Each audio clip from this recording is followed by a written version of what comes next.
ہم نے اس کو زمین میں بڑا اقتدار دیا تھا اور ہر طرح کا سامان اس کو عطا کیا تھا۔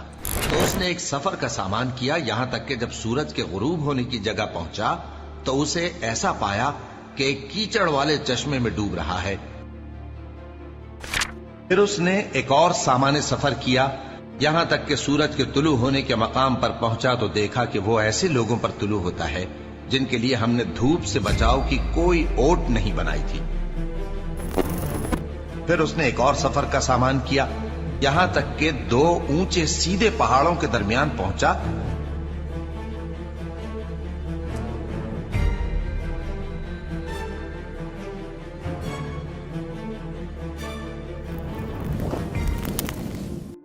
آج سے ہزاروں سال قبل اس روئے زمین پر جہاں نمرود، شداد، بخت نصر اور فرعون جیسے متکبر و ظالم اور عیش پسند بادشاہوں نے حکومت کی، وہیں اللہ کے کچھ نیک بندے ایسے تھے جنہیں اللہ نے زمین پر حکومت دی، اور انہوں نے اللہ کی اطاعت کرتے ہوئے بے مثال حکومت چلائی اور لوگوں کو اللہ سے قریب کیا، جن میں سے ایک نام حضرت ذوالقرنین کا ہے۔ حضرت ذوالقرنین کو اللہ نے زمین پر اقتدار بخشا تھا، انہیں ایک عظیم لیڈر کی صلاحیتوں سے نوازا گیا تھا۔ زمانہ قدیم میں ذوالقرنین نامی اس بادشاہ نے ایک مضبوط اور طاقتور سلطنت قائم کی تھی۔ وہ اللہ کے نیک اور صالح بندے ہونے کے ساتھ ساتھ فاتح اور فوج کے سپہ سالار بھی تھے۔ حضرت ذوالقرنین بادشاہ ہونے کے بعد توحید اور آخرت کے قائل تھے۔ ایک روایت کے مطابق حضرت ذوالقرنین کا نام سکندر تھا اور یہ حضرت خضر علیہ السلام کے خالہ زاد بھائی تھے۔ حضرت خضر ان کے وزیر اور جنگوں میں علم بردار تھے۔ علماء کے نزدیک ذوالقرنین نبی نہیں تھے بلکہ اللہ کے ایک صالح بندے اور نیک بادشاہ تھے۔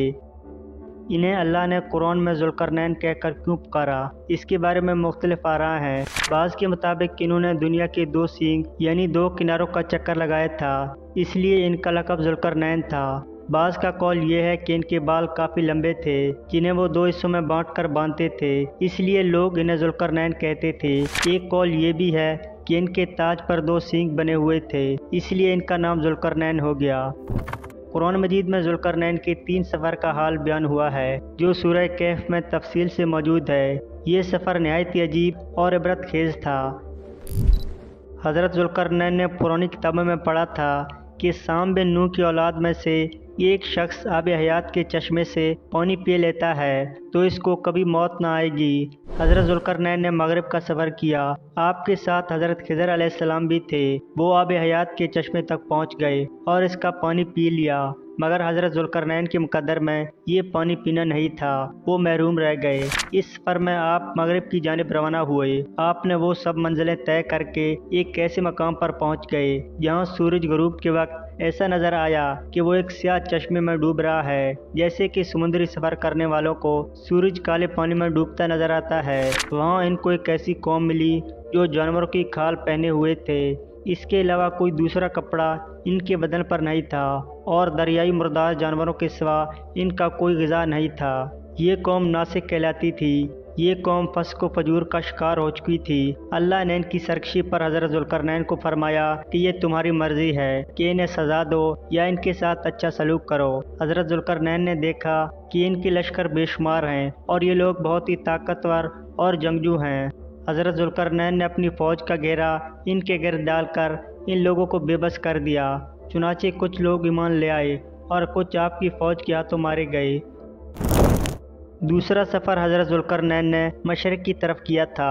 وہ طلوع آفتاب کے آخری کنارے پر جا پہنچے۔ وہاں آپ نے سورج طلوع ہونے کے منظر کو دیکھا اور ایسا محسوس کیا جیسے سورج زمین کے اس خطے پر آباد ایک قوم پر ابھر رہا ہو۔ یہ لوگ بغیر لباس کے غاروں میں رہا کرتے تھے، ان کے پاس سر چھپانے کے لیے چھت تک نہ تھی، اور وہ بے سہارا، کمزور اور لاچار لوگ جانوروں کی طرح غاروں میں زندگی بسر کر رہے تھے۔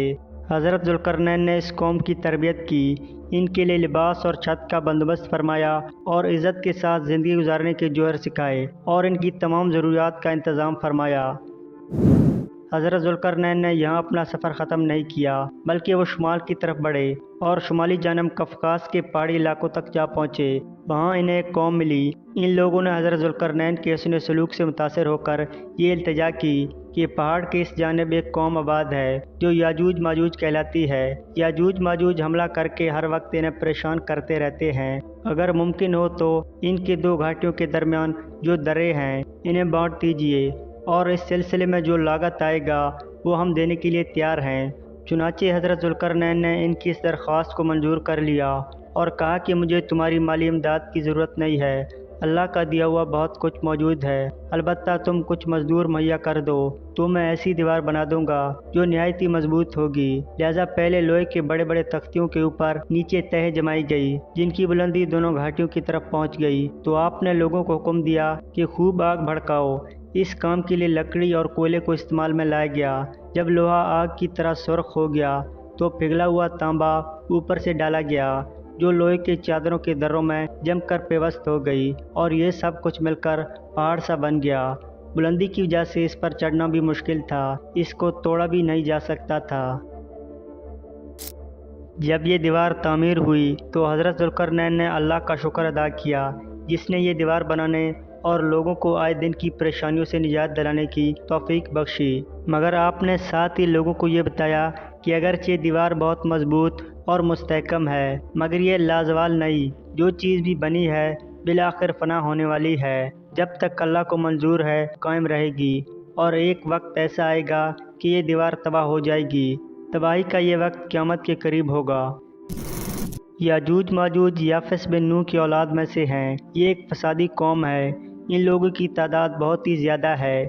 یہ لوگ بلا کے جنگجو، خونخوار اور بالکل ہی وحشی اور جنگلی ہیں جو بالکل جانوروں کی طرح رہتے ہیں۔ موسم ربی میں یہ اپنے غاروں سے نکل کر تمام کھیتیاں اور سبزی کھا جاتے ہیں اور خشک چیزوں کو لاد کر لے جاتے ہیں، آدمیوں، جنگلی جانوروں، یہاں تک کہ سانپ، بچھو، گرگٹ اور ہر چھوٹے بڑے جانوروں کو کھا جاتے تھے۔ روایتوں کے مطابق یاجوج ماجوج روزانہ اس دیوار کو توڑتے ہیں اور دن بھر محنت کر کے اس دیوار کو توڑنے کے قریب ہو جاتے ہیں۔ تو ان میں سے ایک کہتا ہے کہ اب چلو باقی کو کل توڑ لیں گے۔ دوسرے دن وہ دیوار اللہ کے حکم سے ویسے ہی مضبوط بن جاتی ہے جیسے وہ پہلے تھی۔ جب اس دیوار کے ٹوٹنے کا وقت آئے گا تو ان میں سے ایک کہنے والا کہے گا کہ اب چلو انشاءاللہ کل اس دیوار کو توڑ دیں گے۔ ان لوگوں کے انشاءاللہ کہنے کی برکت سے دوسرے دن دیوار ٹوٹ جائے گی۔ یہ قیامت کے قریب کا وقت ہوگا۔ دیوار ٹوٹنے کے بعد یاجوج ماجوج نکل پڑیں گے اور زمین میں ہر طرف فتنہ و فساد اور قتل و غارت کریں گے۔ قرآن پاک میں جس ذوالقرنین کا ذکر موجود ہے، ان کے متعلق مفسرین اور مورخین نے مختلف بادشاہوں کو ذوالقرنین قرار دیا ہے۔ قدیم دور کے بعض مفسرین کا خیال تھا کہ اسکندر اعظم یعنی الیگزینڈر ہی ذوالقرنین تھا، لیکن اکثر علماء نے اس رائے کو غلط قرار دیا کیونکہ اسکندر یونانی ایک مشرک بادشاہ تھا جو آتش پرست تھا، جبکہ جدید دور کے عالم و مفکر نے سائرس اعظم یعنی ایران کے شہنشاہ خورس کو ہی ذوالقرنین قرار دیا ہے کیونکہ قرآن پاک میں بیان کردہ زیادہ تر نشانیاں اس پر صادق آتی ہیں۔ ذوالقرنین کے سفر اور واقعات کا اہم پہلو یہ ہے کہ انہوں نے نہ صرف لوگوں کے ساتھ نرمی کا رویہ اختیار کیا بلکہ ان کی ہر ممکن مدد کی، اور اپنی طاقت و قوت اور شان و شوکت پر کبھی غرور نہیں کیا بلکہ ان تمام نعمتوں کا شکر بجا لایا، اور عظیم بادشاہ ہونے کے باوجود اس کائنات کے حقیقی بادشاہ کی اطاعت اور رضا کے لیے ہمیشہ سجدہ ریز رہا۔